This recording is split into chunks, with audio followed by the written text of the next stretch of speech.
Welcome. This is the Film Symbologist. This is episode 16 of the ongoing analysis series of Ridley Scott's Prometheus. If you haven't seen previous installments in the series, I suggest checking those out. In the last episode, I discussed the significance of the green crystal that Holloway comes across in the ampule room of the pyramid on LV-223. I compared the crystal to a central element of the occult wisdom tradition of Hermeticism. This video will take a closer look at the contents of the ampules. By the end of this video, we should have a better idea of what the black goo is, its purpose, and its meaning within the larger context of the 2012 science fiction film. There are a multitude of ways of viewing the black goo and the intentions of the LV-223 engineers.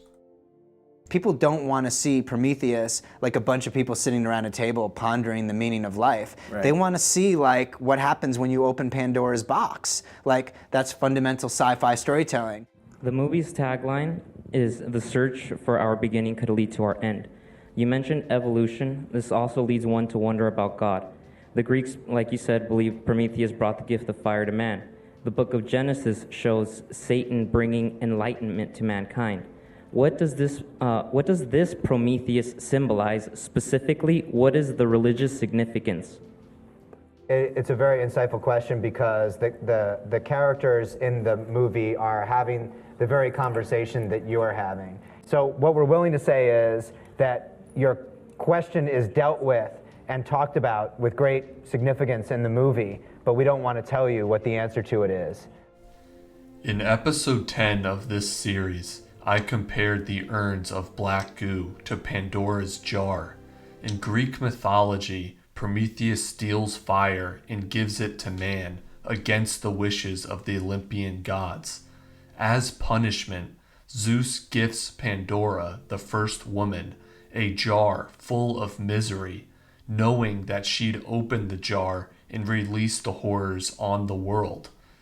In episode 11, the plot of Prometheus was explored through the lens of Gnosticism. I described the black goo as the punishment of an evil creator god, akin to an expulsion from paradise, a flood, or a plague. Under these interpretations, the LV-223 engineers are tyrannical gods who want to use the black goo to punish mankind for having received divine gifts. In the film, after the crew of the Prometheus expedition returns to the ship with a piece of an engineer's corpse, some members decide to experiment on the decapitated head. In the hopes of tricking the brain into thinking it's alive, Shaw proposes to send an electric current through the side of the engineer's neck. At first, this seems to have the intended outcome, but soon the experiment gets out of the scientist's control. Even with the electric current removed, the head, which is infected with the powerful black goo, continues to squirm until David is able to push a button and contain the head just before it explodes.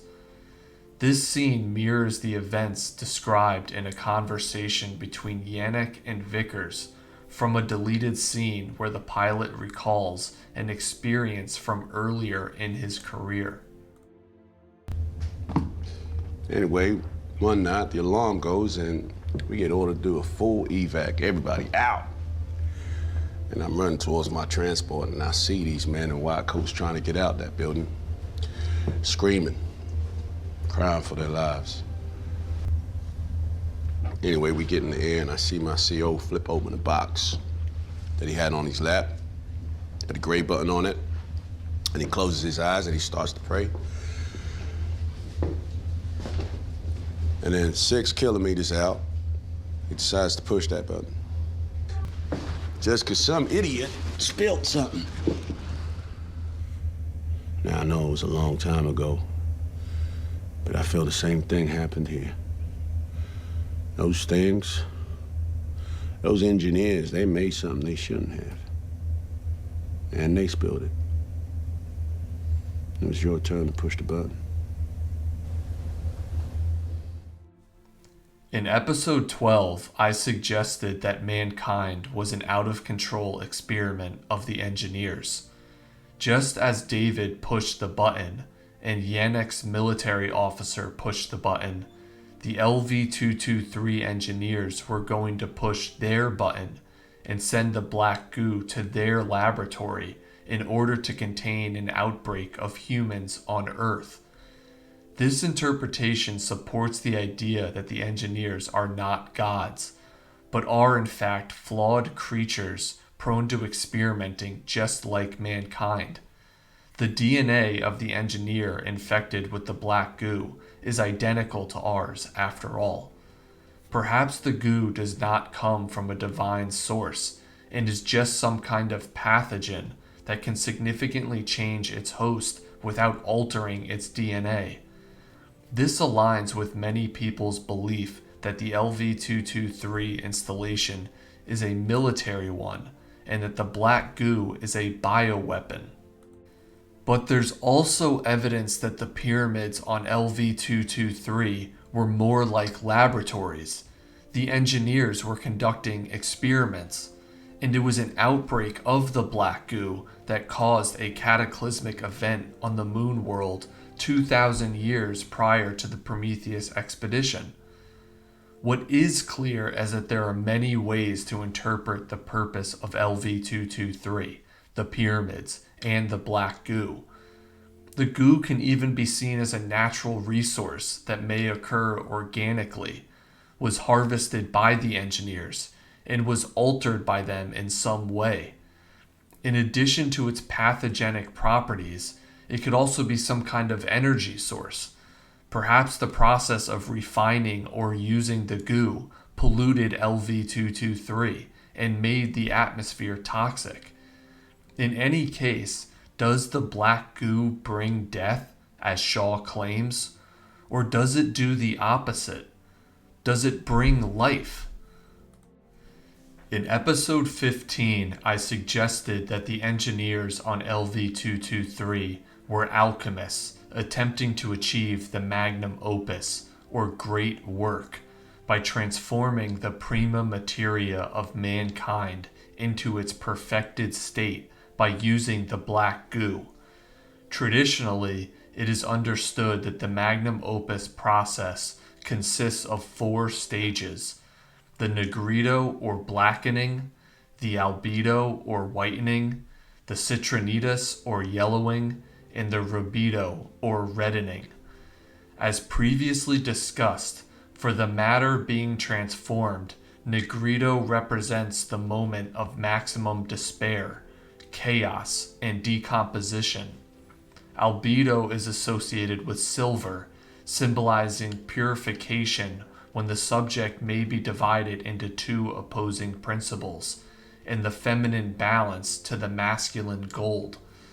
Citronita symbolizes air, the spirit, and a dawning or awakening. Rubedo represents individuation, the unification of body, soul, and spirit, and the philosopher's stone, which can be used to create a golden elixir of life. The green crystal or emerald tablet may have been used by the engineers to animate the contents of the urns and prepare them for deployment on Earth, where the presence of humans would cause the writhing black goo within to be activated and released. While the audience of the film does not see the jars deployed as planned, we do get a preview on LV-223. The urns contain the beginning of the magnum opus process. The black goo can be seen as the negrito stage, the blackening and decomposition of matter. We see the effects with the serpentine worms, Fifield, and Holloway. Each is transformed into a monster. In the case of Holloway, the black goo enables his seed to take root in Shaw's infertile soil and proceed to albedo, the second stage of the magnum opus. The duality of the whitening phase is present throughout Prometheus, the 2 opposing factions of engineers. the battle between good and evil at the cosmic and individual levels, the separation of Holloway's seed from his body, and the relationship between the two scientists. Shaw, in particular, embodies the feminine silver, purity, water, the washing away of impurity, and her own separation from her trilobite offspring represents the third phase, citrinitas, the dawning of new life. At the end of the film, the trilobite hugs the last engineer's face, takes over his breath, his air, and his spirit, and incubates a deacon xenomorph inside of him. The final rubedo stage occurs when the placenta slides out of the last engineer. This is a type of perfected cosmic egg, divine spark, philosopher's stone, and means by which immortality is attained, that mirrors the more primitive trilobite's amniotic placenta sac, or egg. The deacon is neither golden nor an elixir, but rather is an immortal being. Wayland sought a potion that could restore his youth and extend his life. It seems the engineers on LV-223 were offering a kind of immortality to mankind, not in its current state, but in a new, transformed state.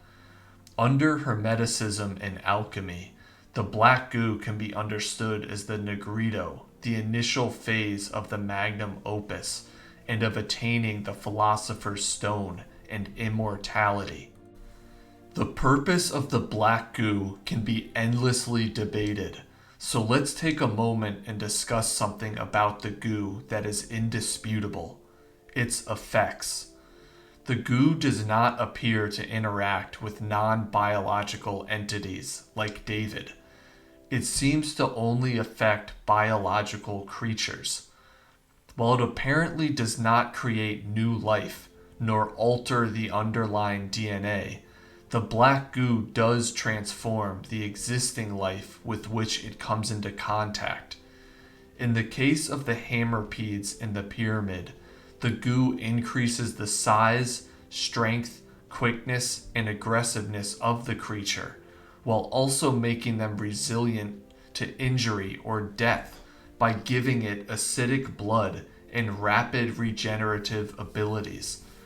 The goo has a similar effect on Fifield, making him bigger, stronger, faster, and more resilient and predatory. We can infer that Holloway, if given more time, would have turned out similarly to Fifield. One of the things people have criticized about Prometheus is that the sedative David gives to Shaw after telling her she's pregnant wears off too quickly, allowing Shaw to escape. Another criticism is that after having major abdominal surgery, Shaw is able to run around, jump, and lift herself up while wearing a spacesuit. Presumably, the MedPod has access to highly advanced medical treatments that can assist with recovery from surgery. The audience is even shown Shaw injecting herself with some kind of painkiller that may also help with healing. But even if we assume that advances in medicine cannot explain Shaw's incredible recovery, we know that her body has interacted with the black goo secondarily via Holloway. While she does not directly ingest it, we can conclude that her ability to run, jump, and climb after the surgery is at least partially attributable to the effects of the black goo on her body. Why wouldn't the goo also impact the effectiveness of sedatives? The black goo is powerful enough to overcome Shaw's infertility and grow a trilobite inside of her. The symbolic importance of this element of the film's story should not be overlooked. Holloway's black goo infected sperm is not only able to impregnate an infertile Shaw, but also bear offspring in the form of a proto-ovomorph egg and facehugger. The goo is a powerful enough seed to take root in barren soil, quickly grow a strong tree and bear life-giving fruit.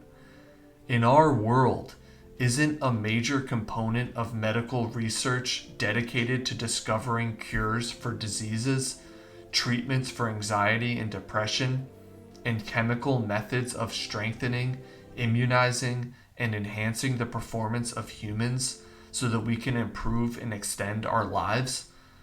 Why would the engineers be any different? The black goo seems to be an accelerant for biological development, a survival aid, Prometheus's fire, the serpent's knowledge. Far from bringing death, as Shaw claims, doesn't the goo bring life more abundant? It certainly offers a kind of cure to anxiety and depression by making the creatures with which it comes into contact more decisive and less inhibited by conscience or overthinking. So why would the engineers want to bring this accelerant to Earth? Perhaps for the same reason scientists test medicine on lab rats, and David tested the black goo on Holloway. The engineers wanted to see the goo's effect on us before they used it on themselves. This may not have been the first time the engineers did this. If their biomechanical suits are any indicator, the engineers have already done some bioengineering on themselves. There may also be another reason why the engineers wanted to bring the black goo to Earth in the 1st century. Perhaps the engineers were responsible for mankind's care and development, but they, like the Arabs in World War I, may have wanted liberation. In both cases, a black liquid may have been seen as a means to achieving freedom. The engineers must have wanted to accelerate the development of mankind on Earth for some reason, and that reason may have been to advance our ancestors' evolution and grant them independence so that they would no longer depend on the engineers, which in turn would grant the engineers their freedom from being responsible for humanity and its development.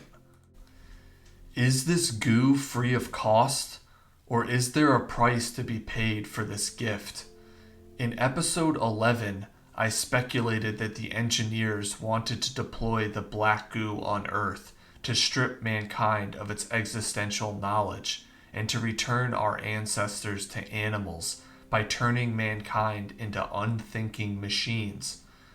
This assumes that our ancestors, and that we, have already attained enlightenment and that it can be stripped from us. But what if we haven't received divine knowledge? What then might the black goo strip from us? Perhaps our breath of life and our free will, by turning us into golems controlled by nefarious principalities and powers for the benefit of others? The LV-223 engineers were alchemists trying to use the Emerald Tablet to discover the magnum opus, achieve the libido, and create gold. In future installments in this analysis series, I will explore whether or not the LV-223 engineers' efforts have succeeded in attaining the Philosopher's Stone and Elixir of Life, or if they've attained something else. I will also further discuss whether the black goo brings death or if it brings life. If you enjoy videos like this, wish to see more, and would like to support the creation of more content, like this video, comment down below, and subscribe to my YouTube channel and Patreon. Links about how to gain early access to content are in the video description. This is the Film Symbologist. Thanks for watching.